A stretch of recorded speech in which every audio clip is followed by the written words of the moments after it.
Bienvenue à tous ceux qui sont là, tous ceux et celles qui sont présents à ces midis étudiants. Nous vous souhaitons la bienvenue donc, à ces nouveaux midis étudiants du Centre-R, les centres de recherche à l'éducation et formation relative à l'environnement et à l'éco-citoyenneté de l'UQAM.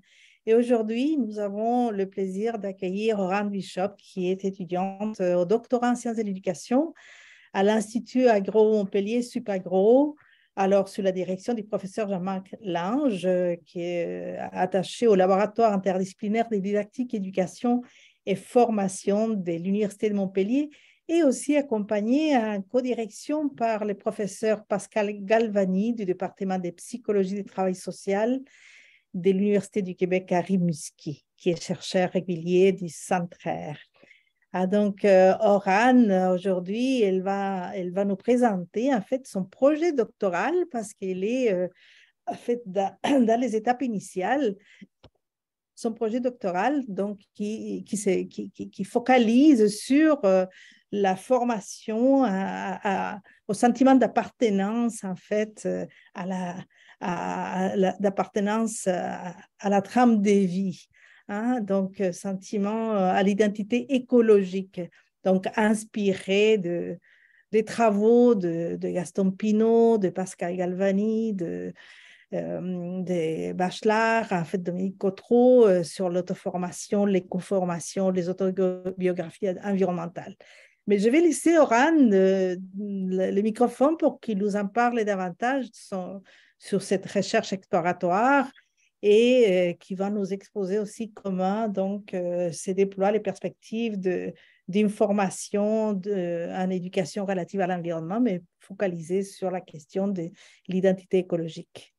Alors, à toi, Oran, puis tu as environ, ben, je dirais, Oran, pour la présenter, il est ingénieur pédagogique à l'Institut Agro-Site de Florac et rattaché à ces mêmes laboratoires que son directeur, Jean-Marc Lange, donc laboratoire interdisciplinaire des recherches en didactique, éducation et formation. Et voilà, donc tu pourras davantage te présenter s'il y a d'autres détails importants à mettre en évidence. Alors, merci d'être là encore une fois. Puis, tu comptes sur environ une demi-heure pour faire cette présentation. Puis après, on pourra passer un moment d'échange et de discussion avec les participants. Merci beaucoup pour cette présentation, puis surtout merci beaucoup pour la confiance et l'espace d'expression. Alors, oui, c'était un projet doctoral, même si ça fait 3 ans maintenant que je suis inscrite en doctorat. Et donc, voilà, pour moi, voilà, j'ai mis du temps. Donc là, je commence vraiment à y voir un petit peu plus clair. Et puis, c'est ce que je vais vous présenter là. Tout ce que tu as dit est assez complet. Je ne vois pas de choses à rajouter. Voilà, peut-être que ça me viendra au fur et à mesure de la présentation. Je vais partager mon écran pour pouvoir partager le diaporama que j'ai réalisé pour cette présentation. Donc, hop. Voilà, je partage avec vous. J'espère que vous voyez bien, que tout... Voilà, le titre que j'ai donné à cette présentation, c'est l'écoformation comme piste d'exploration du soi écologique. Donc, le plan que je vous présente pour cette intervention, c'est en 4 points. Un temps sur les constats et une petite introduction par rapport au contexte. Ensuite, je vous positionnerai cette recherche rapidement dans le champ de l'éducation relative à l'environnement. Enfin, je prendrai un peu plus de temps sur le cadre épistémologique et théorique autour du concept d'écoformation. Et pour finir, j'irai du côté de la psychologie sociale et environnementale pour faire des liens avec les éléments qui sont énoncés au travers de l'écoformation et qu'on va retrouver ailleurs en philosophie ou en psychologie environnementale. Alors, sur le contexte et les constats, donc je le situe au temps de l'Anthropocène. puisque c'est le discours qu'on va, va beaucoup entendre en ce moment. Donc l'Anthropocène, je ne vais pas revenir sur sa définition, mais ce serait cette nouvelle ère géologique qui serait inhérente à nos sociétés, on va dire, thermo-industrielles, et donc qui a été énoncée par Crutzen et Stormer dans les années 2000. Alors, l'Anthropocène, en fait, comme le dit Catherine Larère, qui est philosophe, donne lieu à un nouveau grand récit. Ce nouveau grand récit, c'est le fait que les activités humaines deviennent une force globale, géo-biophysique. Et selon Fressoz et Bonneuil, cet Anthropocène, finalement, positionne l'humain au cœur de la destinée planétaire, c'est-à-dire que on est au-delà d'une crise écologique. C'est plus une crise, c'est plus quelque chose qui est temporaire que l'on va dépasser.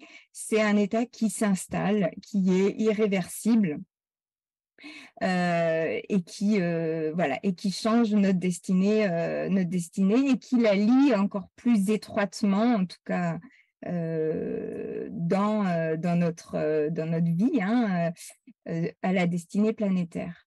Et c'est aussi elle donne lieu à des méta-récits, c'est-à-dire que en fait, il y a le récit scientifique, ce sur quoi tout le monde peut à peu près s'accorder, ou le plus grand nombre, mais il y a aussi plusieurs récits sur comment il faut agir par rapport à cette situation. Et donc, ça donne lieu à des récits soit de commandes, c'est-à-dire beaucoup de géo-ingénierie et voilà, contrôler finalement les flux et tout le géosystème, ou alors lâcher prise, arrêter de contrôler et repenser notre rapport au monde. Pour Alexander Federer, lui parle de deux récits qui sont entre martiens et terriens. Il y a ceux qui envisagent d'aller habiter sur Mars, et puis il y a ceux qui décident de rester sur Terre. C'est aussi le propos de Bruno Latour en Redevenir terrestre. Pour Grandjean, c'est aussi dans ces méta-récits, c'est peut-être aussi le questionnement de cette situation comme étant peut-être une crise anthropologique. Quoi qu'il en soit, dans ce contexte-là, pour Fressoz et Bonneuil, c'est peut-être une opportunité. Donc, ça fait partie de ces récits, ces nouveaux récits, c'est que peut-être on pourrait apprendre à vivre dans des liens qui libèrent les altérités humaines et non humaines.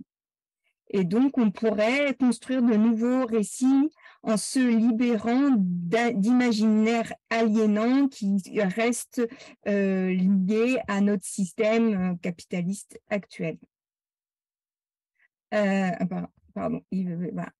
Alors, justement, c'est Edgar Morin qui, dans un livre en 2011, a parlé de métamorphose. Et donc, on serait, dans ce contexte de multicrise, nous sommes invités à la métamorphose, à changer de voie, à régénérer nos capacités créatrices. Alors, il y a un autre auteur, Morisot, Baptiste Morisot, qui est philosophe de l'environnement, qui lui aborde cette crise écologique, cette situation, en parlant de crise de nos relations aux vivants. Pour lui, si nous avons une crise écologique, c'est qu'elle nous parle de notre relation aux vivants, et notamment que cette crise de notre relation aux vivants est liée à une crise de notre sensibilité. Et par là, il dit « J'entends un appauvrissement de ce que nous pouvons sentir, percevoir, comprendre et tisser comme relation à l'égard du vivant. » Cet appauvrissement de l'empan de sensibilité envers le vivant, c'est-à-dire des formes d'attention et des qualités de disponibilité à son égard, est conjointement un effet et une part des causes de la crise écologique qui est la nôtre. Alors, pour finir sur le constat, parce que je ne veux pas faire trop long, un autre élément par rapport à justement à l'idée de relation au vivant, c'est Michael Pyle, dans les années 90, qui a parlé de l'extinction de l'expérience de nature. Alors lui, il l'a plutôt formulé comme une hypothèse, puisqu'il a observé finalement que les enfants étaient moins au contact de la biodiversité, c'est-à-dire que la biodiversité quotidienne avec laquelle on pouvait être au contact diminuait, les opportunités diminuaient, notamment en milieu urbain. Et donc, il s'est inquiété de cet état de fait. Et Anne-Caroline Prévost a beaucoup travaillé sur ce sujet. Et elle a fait une synthèse de différents travaux de recherche qui montrent que finalement, nos expériences de nature et du coup, nos attachements collectifs à la nature s'amenuisent effectivement avec le temps. Donc, je vais me positionner maintenant dans le champ de l'éducation relative à l'environnement. Alors, j'ai choisi ici en France, on parle plus de l'éducation à l'environnement et au développement durable, mais je préfère le terme d'éducation relative à l'environnement au sens où le décrit et le pose Lucie Sauvé. Comme la diversité des fonctions qui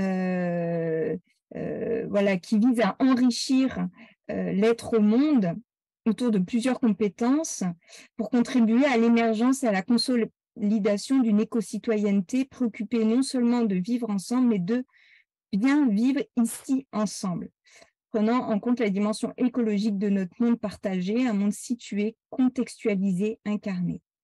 Alors, elle avait écrit un article où elle détaillait d'abord 3 dimensions, 3 compétences, et l'année dernière, elle a fait une intervention pour nous aussi sur un webinaire où elle a détaillé 7 dimensions, fonctions, champ de compétences de l'ERE. Et voilà, et j'ai trouvé ça vraiment intéressant. Donc, c'est cette dimension, c'est la dimension épistémologique, c'est vraiment tout ce qui est autour de la construction du savoir écologique.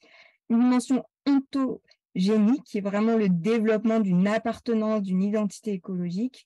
Une dimension éthique, au sens de créer ses propres valeurs et son propre comportement vis-à-vis de l'environnement, l'esthétique avec la dimension de célébration du monde, une dimension critique pour questionner l'émancipation et une dimension heuristique et politique concernant l'engagement.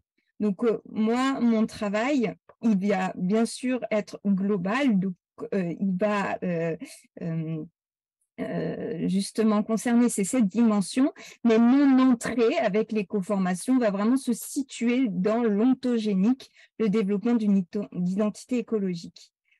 Yves Giraud a écrit un article sur l'état de la recherche en éducation relative à l'environnement en posant 3 courants principaux qui font état du plus grand nombre de publications. Le rapport à l'environnement, l'éducation à la citoyenneté et l'éducation au développement durable. Et donc, c'est juste pour vous dire que moi, je me situe bien sûr dans le rapport à l'environnement. Alors, un dernier petit tableau, un petit peu complexe, mais on ne va pas le détailler. C'était un tableau pour poser les 3 paradigmes de recherche de façon assez caricaturale, on va dire, de l'ERE. Et donc, moi, je vais avoir une entrée plutôt sur l'interprétatif ou compréhensif. Donc qui est la colonne du milieu, avec vraiment en s'intéressant à la personne, aux expériences que vivent les personnes et au sens qu'elles donnent à ces expériences, avec une méthodologie herméneutique. Alors, je vais juste rajouter un peu de lumière parce que voilà, la nuit tombe tout doucement. Alors, les questions de recherche. Donc, les questions que je me pose, c'est comment les expériences de nature contribuent-elles à la formation d'un soi écologique? Quelle transaction y a-t-il entre identité environnementale et soi écologique? Et pour quel rapport au monde? Et finalement, quels sont les savoirs expérientiels qui découlent de ces expériences de nature? Donc, mon titre provisoire, hein, c'est Expérience de nature et écoformation. Quelle perspective pour le soi écologique et l'identité environnementale et quel rapport au monde? Donc, ma problématique, c'est comment nos expériences de nature, dans notre autobiographie trajective, c'est-à-dire on va être autant dans le côté passé que futur et présent, sont formatrices, fondatrices de notre rapport au monde. Alors, mon terrain de recherche, que je n'ai pas encore commencé, même si j'ai déjà des petites choses exploratoires, bien sûr, c'est avec des étudiants de l'enseignement agricole ici en France. Alors, ma méthode, elle est inspirée vraiment du courant biographique des histoires de vie. Et donc, ça va être la recherche-formation expérientielle, c'est-à-dire des ateliers où les personnes vont alterner des temps de retour sur soi autour de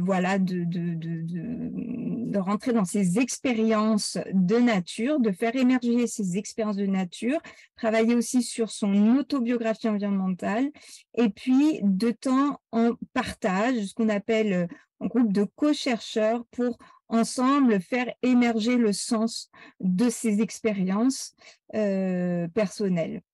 Et puis, c'est d'alterner ces temps en collectif avec des temps individuels en entretien d'explicitation.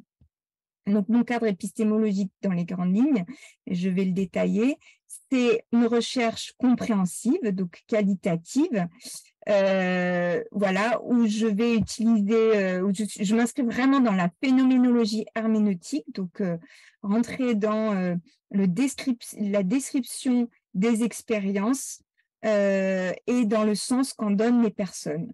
Voilà, inscrite dans la pensée complexe de Edgar Morin et dans le champ des histoires de vie telles que Gaston Pinault en a posé le cadre. Alors, voilà, ce cadre des histoires de vie et de l'écoformation. Donc, je vais, malheureusement, on peut faire vite, donc on reviendra si c'est pas très clair.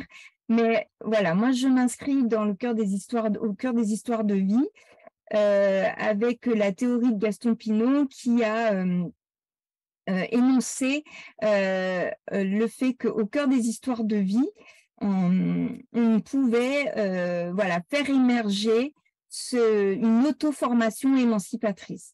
Lui, il a utilisé les histoires de vie en formation pour montrer toute la dimension formatrice dans le quotidien de nos vies.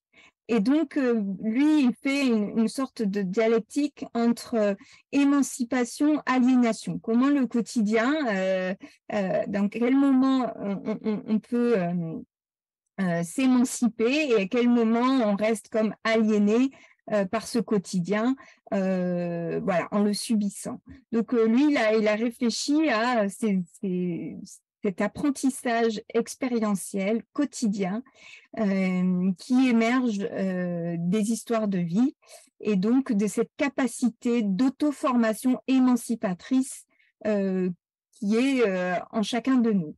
Alors, ce paradigme émancipateur, Gaston Pinault l'a beaucoup travaillé et Pascal Galvani également, en lien avec le mouvement de l'éducation populaire qui s'inscrit vraiment dans ce paradigme émancipateur. Et donc, ils se sont beaucoup appuyés sur les travaux de Desroches, qui avait des ateliers d'autobiographie raisonnée, justement, pour montrer les parcours de vie et finalement tous les apprentissages et les savoirs contenus dans ces histoires de vie. Pour la petite histoire, Desroches, quand il réunissait un groupe de formation, il additionnait l'âge de toutes les personnes présentes et disait, ben voilà, en gros, là, je sais pas, ça fait 300 ans d'expérience et d'expertise de vie finalement. Et donc, voilà, il valorisait vraiment cette dimension-là. Alors, à l'intérieur de ça, Pinault a vraiment mis en relief le paradigme de l'auto-formation existentielle. Et donc, c'est vraiment particulier parce que finalement, quand on parle d'éducation relative à l'environnement, on est dans le mot éducation. Alors que là, avec Pinault, on fait un pas de côté, on rentre vraiment dans le paradigme, on va dire, de la formation existentielle. Et c'est vraiment quelque chose de différent, voilà, qui est important de comprendre parce que, alors c'est au sens, on le rapproche beaucoup du courant de la Bildung, courant romantique allemand, justement de la réalisation de soi, de la formation de soi, et donc c'est lié à ça, hein. Donc c'est vraiment la formation au sens de processus vital qui se réalise à chaque instant, à chaque seconde, tout au long de notre vie, et qui est un processus global. Et donc voilà, pour Pinault et puis Fabre, c'était repris par Michel Fabre, c'est vraiment c'est ça qui va englober. Dedans on aura nos différents apprentissages, on aura de l'éducation, etc. Mais la formation existentielle, c'est vraiment quelque chose qui finalement presque peut nous échapper. C'est quelque chose de vital sur lequel on ne contrôle pas, qui se fait quoi qu'il en soit.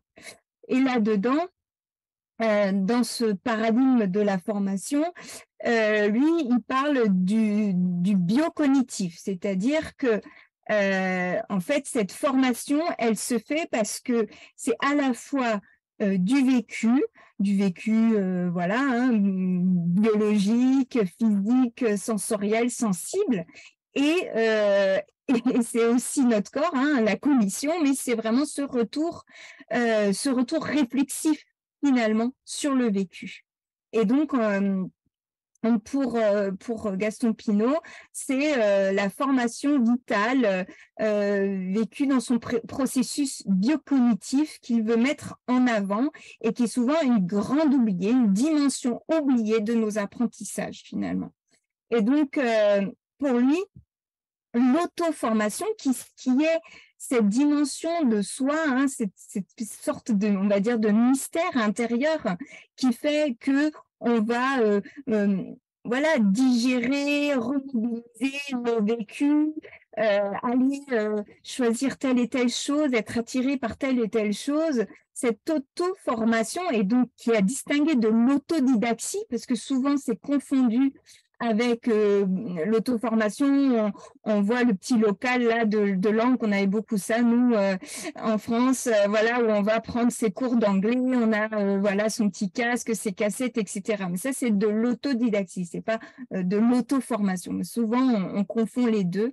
Et donc, l'auto-formation, c'est vraiment ce processus global, vital, quotidien, anthropologique finalement. C'est quelque chose d'anthropologique. Et donc, il se fait en 2 temps pour Gaston Pinault, expérientiel, formel, et 3 mouvements, subjectivation, socialisation, écologisation.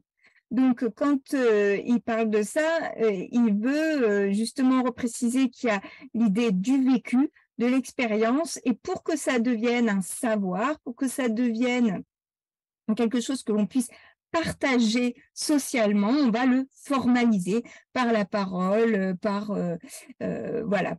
l'expression sociale. Et 3 mouvements parce que en fait c'est un processus qui est c'est soi, hein, c'est soi-même, nous en sommes le sujet, Donc, c'est nous en tant que sujet, donc la subjectivation, au travers forcément de tout ce qui nous porte socialement, culturellement, mais toujours dans un oikos, dans un monde qui n'est pas que social, qui est aussi le monde terrestre, bio-géophysique. Alors là-dessus, il s'appuie beaucoup parce que pour lui, ce sont des boucles réflexives, des boucles d'auto-réorganisation qui vont sans cesse se réaliser finalement au quotidien. Donc, pour cela, il a été très inspiré par Edgar Morin sur sa théorie de la complexité et la théorie systémique d'auto-éco-réorganisation qui parle de cette capacité des systèmes à s'auto-éco-réorganiser, c'est-à-dire que c'est à la fois, il y a un principe interne à la structure qui fait que la structure va maintenir sa forme et créer sa forme, tout en étant dépendante, interdépendante du milieu dans lequel va se passer. Voilà. Et donc, c'est sans cesse une auto-éco-organisation, une entrée dans le système et un système qui est pas non plus dilué dans le monde, qui est une entité, mais voilà, où il va y avoir cette porosité et le fait que là-dedans, le système, en tout cas là, le sujet, se réorganise en continu en ayant cette interdépendance un peu continue. Je suis un petit peu longue, je vois qu'il est déjà 28, il faut que je veux tellement expliquer que je perds un peu de temps. Donc ce qui a fait dire à Gaston Pinault que il est en fait en s'inspirant de Rousseau qui parlait de 3 maîtres formateurs qui sont soit les autres, les choses. Gaston Pinault a défini donc 3 préfixes en lien avec ce que je viens de vous dire, donc l'auto-formation, l'hétéro ou la socio-formation, donc la formation qui vient des autres, et l'éco-formation. Voilà. Et ça, on voit que ça, c'est toujours avec, des fois, on est plus dans la socio-formation et des fois, on est plus dans l'éco-formation. Mais finalement, on est toujours, j'espère ne pas vous embrouiller, on est toujours dans une auto-socio-éco, mais des fois, l'auto-socio va être un peu plus prépondérant. Et à d'autres moments, quand je vais marcher, me balader, être au bord de la rivière, c'est l'auto-éco qui va être prépondérant par rapport à la dimension sociale. J'espère ne pas vous perdre. Voilà, donc ensuite, ce qui est intéressant, c'est que Pascal Galvani a défini 3 niveaux de la réalité, d'après Piaget et d'autres auteurs, 3 niveaux de la réalité de la personne. Le niveau sensorimoteur, donc on va être plus dans une dimension pratique, geste, une dimension symbolique, affective, donc on est plus sur l'imaginaire, les émotions, etc. Et puis il y a la dimension plus réflexive, cognitive, épistémique, où on va être plus dans des savoirs d'ordre et des éléments plus globalisants, des lois, des concepts, etc. Et donc, c'est ces 3 niveaux de la personne qui vont être dans ces auto-éco-formations. À chaque fois, ces 3 niveaux d'interaction vont être mobilisés de façon différente. Et on va le vivre, il y a des moments où on va être complètement dans le côté geste parce que on est dans... je ne sais pas, quand on travaille avec des animaux, etc., on a des gestes qui s'inscrivent, donc on va être beaucoup plus dans le sensorimoteur. Mais par moments, justement, je suis au bord de la rivière, il y a quelque chose, il y a mon imaginaire qui va partir, qui va se laisser embarquer par cette rivière, et donc je vais beaucoup être plus dans la dimension symbolique affective. Et puis peut-être que je vais avoir des réflexions qui vont naître de là, ou que suite à plusieurs expériences, je vais avoir comme un savoir, je vais conscientiser un savoir sur le monde ou sur le monde social, hein, et donc être plus dans cette dimension épistémique. Donc l'éco-formation, c'est quoi? C'est vraiment donc de oikos, hein, alors le monde, je vous passe tous les détails. Et donc pour le Gaston Pinault et tout le groupe de recherche en éco-formation, l'éco-formation, c'est une formation, une auto-formation qui se fait en contact direct de nos milieux de vie, nos environnements biophysico-cosmiques. Elle se réalise au travers de nos interactions avec les éléments biologiques, chimiques, physiques et dynamiques qui constituent notre biosphère, avec les matières, les textures, les objets, et au contact de l'immense diversité du vivant, mais aussi avec les paysages, les climats, les milieux naturels, mais aussi urbains, finalement, tout ce qui constitue nos maisons, nos espaces de vie, notre grande maison de vie. Alors finalement, on pourrait dire que notre éco-formation terrestre nous permettrait peut-être de développer un savoir-vivre avec et dans ce monde. Alors, j'ai réalisé un petit état de l'art des différentes publications sur l'éco-formation. Et donc, de ces travaux émergent 5 grands champs qui ont été abordés par les gens du greffe. Le premier champ, c'est les histoires de vie. Donc, on est vraiment sur une approche globale, on va dire, de l'éco-formation, avec les histoires de vie qui vont qui vont mettre en relief les sensibilités environnementales des personnes qui vont témoigner. Il y a un autre champ qui est plus sur les gestes professionnels, notamment des métiers de la nature. Par exemple, Anne Monéron, Dominique Bachelard ont travaillé sur les métiers de berger, puisqu'il y avait un enjeu à faire reconnaître certains savoirs, les éco-savoirs, qu'on ne peut pas enseigner en classe, en centre de formation, parce que ce sont des savoirs incarnés, situés, qui se font en alpage, qui se font dans telle et telle situation, et même auxquels on ne pense pas. En fait, il faut vraiment être dans la situation pour faire émerger ces savoirs. Et ils sont presque parfois en deçà des mots, ils sont dans le sensorimoteur, hein, voilà, comme je vous ai expliqué tout à l'heure. Voilà. Enfin, on a aussi une éco-formation qui s'intéresse aux objets, aux matières, aux éléments. Le greffe a d'abord travaillé sur l'eau, l'air, la terre et le feu. Ça a été une entrée pour s'intéresser à l'éco-formation. Et donc, il y a eu des travaux autour des matières, des objets. Dominique Cottereau a abordé l'aspect pédagogie. L'éco-formation comme pédagogie par et dans l'environnement. Et puis, enfin, la dernière dimension qui a été mise vraiment en avant par Galvani, Barbier et Pinault, c'est l'idée d'anthropoformation, c'est-à-dire d'une auto-éco-formation comme anthropoformation, et donc d'interroger dans d'autres cultures, finalement, comment on se forme à devenir humain sur Terre. Voilà.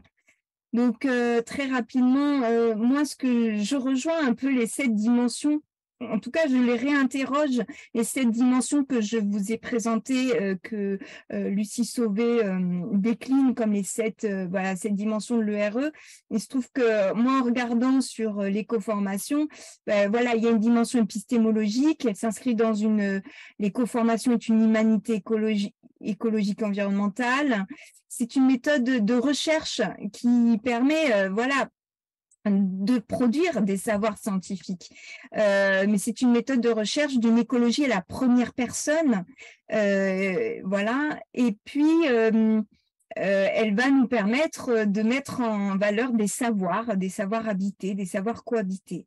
C'est une dimension ontogénique puisque l'éco-formation, c'est avant tout cette expérience, ce vécu au contact de l'oikos. Et puis, c'est avec Thomas Berryman, l'idée aussi que tout au long de notre vie, on va avoir cette formation de soi au contact du monde en fonction de notre période de vie. Mais cette éco-formation peut nous amener à développer une éco-philosophie ou une écosophie au sens d'Armenès, c'est-à-dire de développer des valeurs et une éthique de vie en lien propre, en lien avec notre vécu. Et ça peut faire le lien, je vous en ai parlé, qu'une sensibilité environnementale, un engagement éco-citoyen.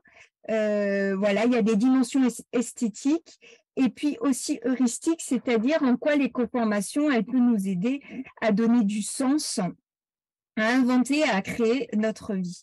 Très rapidement, et je finis parce que je suis, voilà, j'ai déjà dépassé l'heure. Je suis allée voir du côté de la psychologie sociale environnementale ce qui se disait sur ces thématiques-là. Et c'est très intéressant parce qu'on retrouve beaucoup de choses. Des termes proches comme les expériences significatives de nature.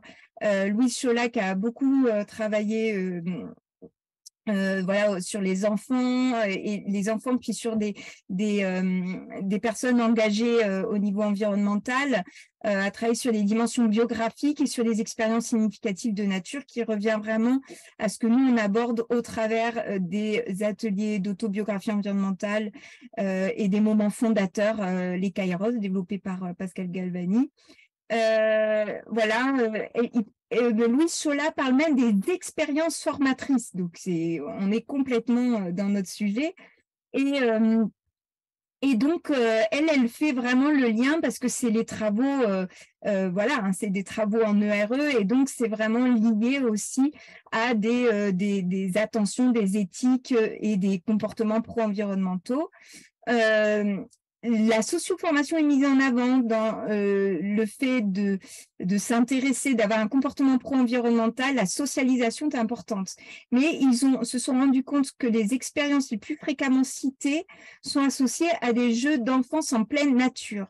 Et donc, finalement, c'est ce contact direct avec la nature, avec le monde, donc l'éco-formation, qui joue dans cet engagement voilà, plus politique, éthique. Voilà, c'est vraiment intéressant puisqu'on voit que ça rejoint nos questionnements. Donc après, il y a tout le questionnement sur nos identités. Qu'est-ce que c'est qu'une sensibilité environnementale, hein, cette conscience et cette prédisposition à avoir des comportements pro-environnementaux. L'identité environnementale, c'est vraiment ces sentiments d'appartenance et d'interdépendance. C'est ceux que l'on identifie, que l'on a conscientisés comme faisant partie de nous, dans nos histoires, dans nos cercles voilà, dans nos différentes dimensions de nos vies.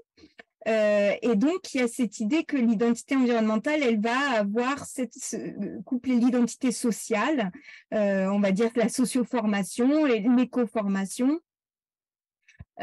plus nos engagements, on va dire, éthiques. Voilà, et ce sur quoi je voulais finir, c'est sur le soi écologique de Ness.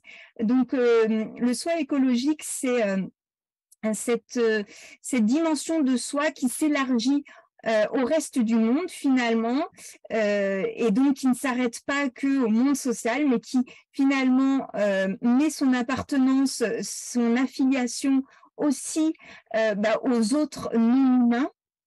Et donc, ça rejoint aussi ce que Searle avait décrit dans les années 60 avec l'idée d'apparentement.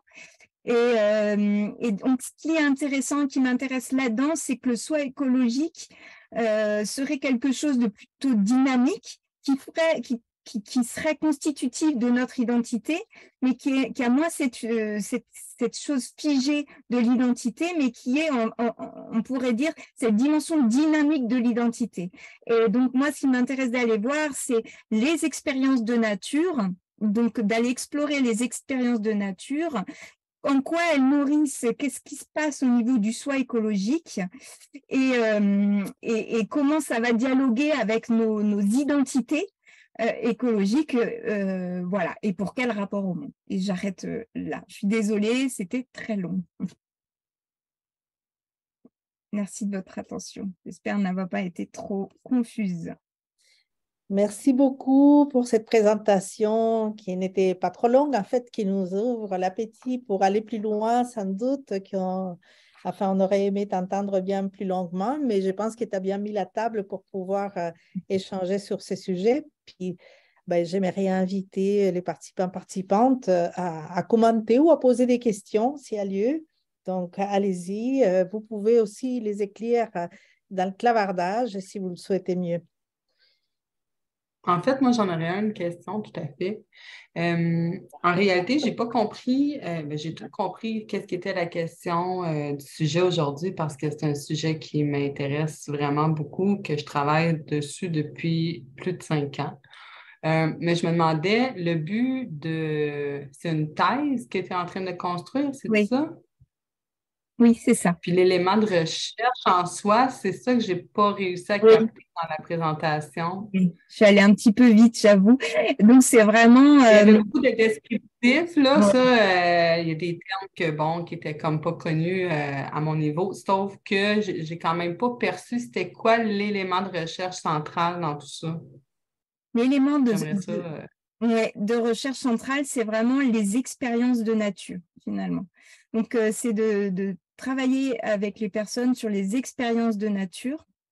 Et comment donc c'est à la fois de faire émerger ces expériences de nature, de travailler aussi sur la dimension plutôt sur la durée, donc d'autobiographie environnementale. Donc c'est à la fois des choses qui vont être de l'ordre de ce qu'appelle Pascal Galvani des kairos, c'est-à-dire des moments, des moments fondateurs, des moments significatifs, hein, des moments un peu saillants, et à la fois travailler sur l'autobiographie qui va être plus notre identité, hein, celle qu'on a plus de facilité à faire émerger quand on va se raconter. Hein, voilà, moi j'ai grandi là-dedans, je suis façonnée par ça, voilà, etc.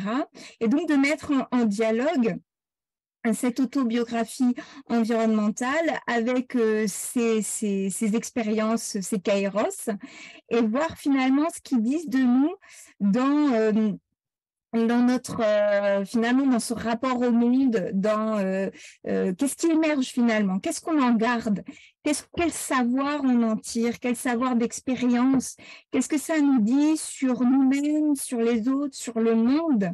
Voilà, en fait, c'est vraiment d'en faire émerger finalement les savoirs, et puis de voir ce qu'on en fait, tu vois, c'est-à-dire de vraiment dire qu'est-ce que j'en fais moi dans mon rapport au monde, en quoi ça joue pour moi dans mon présent, dans mon futur, comment je me projette dans le monde, voilà. En ayant été en expérience en pleine nature, c'est ça? Ouais, c'est ça, oui. Parce qu'il y a quand même de plus en plus d'études sur le sujet, puis de preuves, là, après, puis même au Québec, il y a un mouvement qui est en train de s'installer en lien avec ça. Fait que je me demandais, le laboratoire d'études, tu le constitues comment? C'est où que tu vas aller faire c'est comment que ça va avoir lieu, cette étude-là, pour aller définir tout ça? Alors, moi, en fait, ici, à Florac, on a des étudiants en licence professionnelle d'éducation à l'environnement et au développement durable, comme on dit ici. Et donc, voilà, là, je suis partie plutôt dans l'idée de travailler avec ces étudiants-là. Mais j'hésite aussi à travailler, parce on travaille pour l'enseignement agricole. Et donc, j'hésite aussi à travailler avec des lycéens sur ce sujet-là, parce que ça me semble très intéressant dans leur positionnement, dans leur positionnement justement. Par exemple, je travaille beaucoup avec des éco-responsables, et donc je me dis que là, il y a des choses à aller voir, à aller déplier. Mhm. OK. Est-ce que c'est tiré un peu des approches qui arrivent d'extérieur ou c'est vraiment ce qui se fait au Québec? Est-ce qu'il y a un point de référencement entre les deux ou... Alors, en fait, ce qui se passe, c'est que il y a plusieurs, comme je le montrais, il y a des travaux en psychologie environnementale, hein, qui font émerger, et je pense que c'est ce à quoi tu fais référence quand tu parles des travaux en Ben, psychologie parce qu'il y a environnementale. il y a beaucoup d'études qui essaient d'étudier ce que l'humain fait depuis toujours, dans le fond, en étant dans la nature, pour aller voir c'est quoi les savoirs qui tournent autour de ça, plus spécifiquement de façon plus dans les études de recherche, tout ça, là. Mais il y a beaucoup de données existantes. Puis c'est pour ça que je me demandais, c'est quoi on cherche à définir avec cette recherche-là qu'on ne sait pas déjà ou Alors, plus approfondir. en fait, moi, je n'ai rien trouvé, mais je suis preneuse si toi, tu as trouvé des choses sur, en fait, on a des éléments sur les expériences, la place des expériences significatives dans l'engagement pro-environnemental, mais on a donc c'est assez quantitatif les données, mais on n'a pas, enfin moi j'ai pas trouvé de données sur les savoirs précis qui émergeaient de ces expériences-là, le sens que les gens, les personnes en faisaient et comment elles font sens, c'est-à-dire comment elles font le lien entre leur expérience de nature et leur vie finalement, et leur choix de vie et leur quotidien et comment elles se projettent dans la vie. Voilà, moi j'ai pas trouvé de choses. Nous avons un autre, dans le clavardage, notre question Oui, je ne vais commentaire. pas faire une discussion personnelle, mais oui, ça m'intéressera de donner ce qui existe au Québec en ce sens-là. Oui, si, je suis preneuse s'il y a des choses qui m'ont échappé parce que j'essaye Non, mais de... de saisir exactement où ça va mener, ça m'aurait dit, OK, c'est vraiment spécifique sur quelque chose, mais c'est encore à étendue un petit peu plus large qui fait Ouais. en sorte que je n'arrive encore pas à dire, OK, c'est quoi qu'on veut aller identifier à travers cette recherche-là, mais je suis curieuse. Voilà. Ouais, non, mais c'est parce que c'est sûr, c'est exploratoire, parce que en même temps, ce genre de choses, on ne l'a pas exploré finalement. On n'a pas exploré le sens que les personnes donnent à leur expérience de nature. On a des choses sur le lien entre expérience de nature et comportement pro-environnemental, mais on n'a pas exploré quels sont la diversité des savoirs d'expérience qui sont issus de ces moments-là et en quoi ça a une place dans nos quotidiens, dans nos trajectoires de vie. Ça, j'ai pas trouvé de choses là-dessus. Voilà, il y a Ben, je pas. trouve ça super intéressant que tu lances ta recherche parce qu'effectivement, c'est un mouvement qui date de quelques années à peine, c'est tout Mm. nouveau, Mm. et que les données jusqu'à ce jour sur les résultats d'avoir fait ce type d'éducation-là, il y en a, mais ils restent c'est des données récentes. Ça, on n'est pas encore dans le 10 ans ou même dans le 20 ans peut-être, mais qu'il y a des recherches à cet effet-là. Fait que je trouve ça intéressant qu'un bilan soit fait de tout ça. Merci. Merci beaucoup, en tout cas, des questions. Merci Patricia, merci Oran pour ces réponses, en fait ces éléments de réponse. Et nous aurions dans le clavardage un commentaire de Oui. Nathan Roy. Alors, il signale qu'il a commencé à 67 ans, il a commencé ses expériences nature. Il a 67 ans, c'est ça que je comprends. Il a commencé ses expériences nature à 75, et qu'en 87 était avec Gaston Pinault à des rencontres à Andragogue à Montréal. Et il signale, votre recherche me concerne, mais je vois que M. Roy, il est apparu là. Peut-être il pourrait lui-même présenter ses questions. Est-ce que ça pourrait être possible? Monsieur Roy, votre microphone Ouais. OK. est Bon, écoutez, moi, je dis bravo à Oren parce que vraiment, là, je vais juste me situer.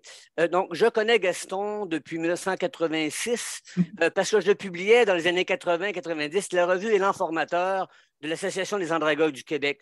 Vous êtes dans cet axe-là, des belles années d'andragogie. Je ne sais pas qu'est-ce que Gaston en dit maintenant. Il est rendu probablement autour de 80 ans, le Gaston.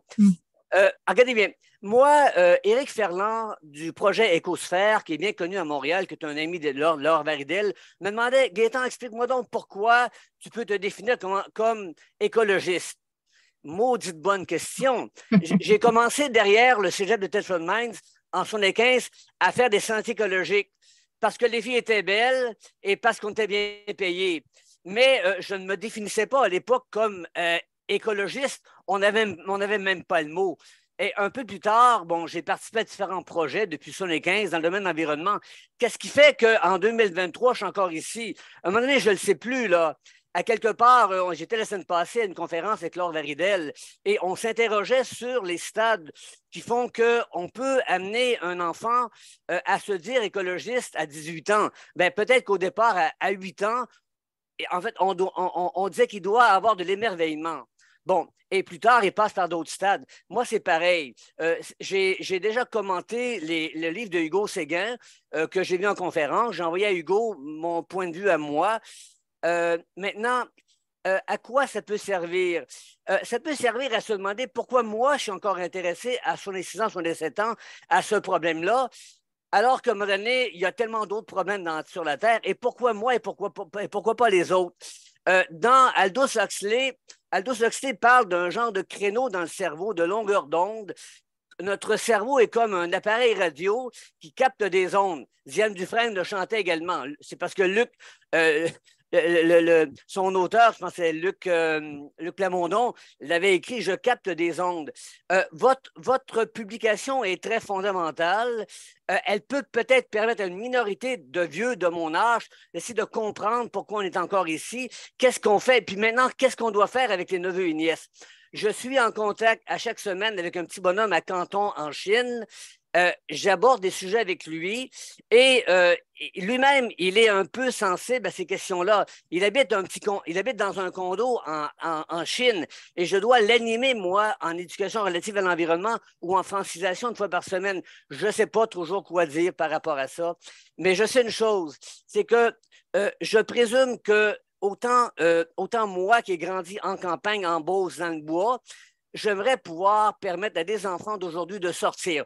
Luc Ferry, dans son livre récent, Les 7 écologies, dit « Regardez, on parle d'écologie, les enfants n'ont jamais mis le pied dehors. » Ah, peut-être qu'on devrait leur permettre d'abord de sortir dehors. Par ailleurs, les anti-écologistes nous disent « Ah, c'est de la merde votre écologie, ça vaut rien. » Ben, j'ai un cousin qui est économiste dans une certaine ville. Si tu ne crois pas aux problèmes environnementaux, prends une bonne gorgée d'eau dans le canal Rideau et dis-moi si oui ou non le problème existe. C'est qu'il y a des gens qui sont sensibles à ça. Moi, je le suis et je ne m'explique pas toujours comment. Peut-être que vous pourrez me le faire à travers votre étude. Maintenant, je dirais, votre étude peut me permettre à moi de comprendre que je perds pas mon temps avec les enfants de 8 ans, 10 ans, de les amener dans le bois. Merci. Voilà, je m'arrête là. Merci pour ce partage. Et j'ai vu Gaston la semaine dernière, donc il va bien, il est toujours très en forme malgré son grand âge. Et c'est quelqu'un qui nous a beaucoup inspiré et je suis vraiment... voilà, il a ouvert un champ énorme, comme vous le dites. Et effectivement, c'est plutôt dans le champ de l'andragogie.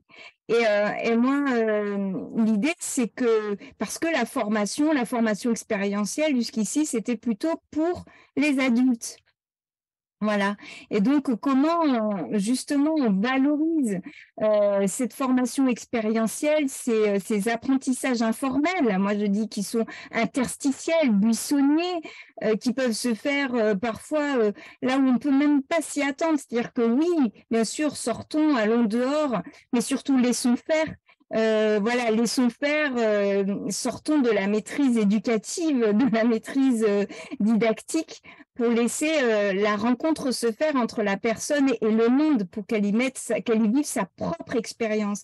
C'est pas une expérience provoquée, ce sont des expériences qui vont se faire par le quotidien, par la vie et comment on peut ensuite peut-être ouvrir des espaces de parole pour faire émerger, parce que c'est le biocognitif, c'est ça. L'éco-formation, c'est 2 temps, comme il dit, c'est expérientiel formel, c'est le temps du vécu. Et quand est-ce qu'on a des espaces de dialogue pour pouvoir mettre des mots sur ce vécu? Qu'est-ce que j'ai appris de ce moment-là? J'ai appris la beauté de l'arbre, j'ai appris la grandeur de la montagne et j'ai appris j'ai appris, parfois ça peut être, comme dirait Gaston Pinault, l'éco-déformation, mais j'ai aussi appris que, l'eau de tel fleuve, j'ai pas envie de la boire, j'ai appris, c'est aussi plein d'apprentissages comme ça. Et c'est ouvrir à la formation expérientielle informel. C'est là que se passe 70 ou 80% de nos apprentissages. On croit qu'à l'école, on pense que l'école nous apporte tout, mais en fait, la plupart de nos apprentissages se fait en dehors des apprentissages formels. Donc, c'est aussi de montrer ce qui se passe là, ce qui se joue là, quoi. Donc, merci beaucoup pour votre partage, Gaëtan. C'est touchant, ce partage-là et cette vie voilà, que vous continuez ce fil que vous continuez à tisser, même bien au-delà des continents. Merci beaucoup, Oran. Et merci aussi pour l'intérêt de creuser en fait sur ce phénomène qui, en fait, ces situations qui nous mènent à faire face à la problématique d'aliénation que nous vivons aujourd'hui, en fait, des manques de signification, ou d'absence, dans certains cas, de signification, d'anomie, en fait, dans nos vies. Et sans doute qu'un aspect qui justement a été pointé par plusieurs auteurs, qui t'a bien mentionné, c'est dans cette perspective de régénération qu'Edgar Morin a évoquée, ou de rebâtir nos liens, en fait, il y a l'idée de valoriser les expériences du vécu en nature. Et un aspect qui me paraît, qui mériterait une certaine attention, c'est la dimension sociale, et la dimension sociale justement de ces vécus, parce que ces vécus se situent quand même dans une conjoncture, dans un moment historique particulier, et ces vécus est marqué et il est traversé en fait par tout un bagage historique, culturel aussi. Donc, comment ces vécus personnels et finalement est une sorte de construction culturelle également de ce rapport. Et ça m'apparaît intéressant donc qu'il puisse avoir une mise en contexte. Une mise en contexte parce que ce rapport qui est quand même marqué par les dimensions sociales, et la société est médiatrice quand même, et puis nous, on est porteurs d'un ensemble de bagages, de valoriels et autres, qui en fait, nous permettent ou nous favorisent ou pas, ou nous mettent en lien avec les mondes. En fait, nos rapports au monde est marqué socialement. Et justement, évoqué comme une des sources qui est inspirée, l'éducation populaire, qui d'ailleurs, ce serait important de s'inspirer de ceux qui ont forgé ces domaines, parce que c'est un domaine en fait des pratiques sociales, l'éducation populaire, essentiellement. Puis bon, je dirais ça vaudrait la peine d'aller voir du côté de Paulo Freire, et où effectivement c'est rapport au monde, c'est pas un rapport individuel au monde, mais c'est un rapport où l'individualité se forge aussi, la transformation personnelle se forge aussi, mais par la médiation justement de ces rapports des groupes et de la dimension dialogique est fortement déployée dans ces rapports, dialogiques avec les autres, puis avec les mondes aussi. Donc, ça me paraît important de porter un regard sur cette question de où s'insèrent tous ces dialogues personne-nature, dans quel contexte, dans quelle conjoncture. Mais je vois que Hugues, il y a la main de levée, on va lui laisser donc merci. des impressions. Oui. Merci Isabelle. Je pense que je vais faire un peu de pouce en fait sur ton intervention. D'abord, merci Oran pour ta présentation. Ça fait vraiment du bien, là, je pense, de faire le tour justement là, du champ de l'éco-formation, puis de bien replacer finalement ces bases-là. Moi, ça m'a permis en tout cas de faire une certaine mise à jour. J'ai bien apprécié la présentation. Puis un peu dans le sens d'Isabelle, en fait, pour faire peut-être émerger davantage l'inscription, peut-être plus dans la dimension sociale aussi là, de la recherche là, que tu amorces. Moi, je voulais te poser la question d'entrée de jeu. Pourquoi est-ce que tu la situes à l'époque de l'Anthropocène, dans la mesure où l'Anthropocène, en fait, c'est une époque qu'on qualifie de celle où l'humanité en tant qu'espèce en est venue finalement à mobiliser des niveaux de matière et d'énergie qui sont comparables à celles des ères géologiques qui nous précèdent. Puis, ben, le terme est quand même assez questionné de plusieurs parts. Évidemment, tu n'es pas sans le savoir. Donc, on a vu l'émergence de nouvelles propositions qui ne sont pas nécessairement à adopter, mais je pense à additionner pour nous faire comprendre finalement cette complexité-là. Donc, on parle de capitalocène, on parle de plantatiocène, on parle de cthulhucène. Bref, il y a tout un ensemble finalement de propositions qui viennent finalement ancrer justement la problématique dans sa complexité aussi sociale, socio-culturelle, socio-historique aussi. Donc, je pense un peu avec ce qu'Isabelle prononçait, j'aimerais ça justement que tu puisses clarifier la pertinence pour toi de l'ancrer là où tu l'as fait. Non, mais je me dis en t'écoutant que je devrais énoncer les autres façons de l'appeler parce que je ne veux pas m'appesantir vraiment spécialement sur l'anthropocène, hein. C'est juste parce que voilà, on en parle beaucoup, parce que le changement climatique voilà, et la perte de biodiversité sont des sujets qui reviennent beaucoup en ce moment. Donc, c'est plutôt pour insister sur le fait que quoique de quelque manière on l'appelle, il y a un moment où on n'est plus dans une crise, on est dans un moment de bascule qui finalement nous invite à cette métamorphose, à réinterroger nos relations au vivant, et que c'est un lieu voilà, où naissent des récits.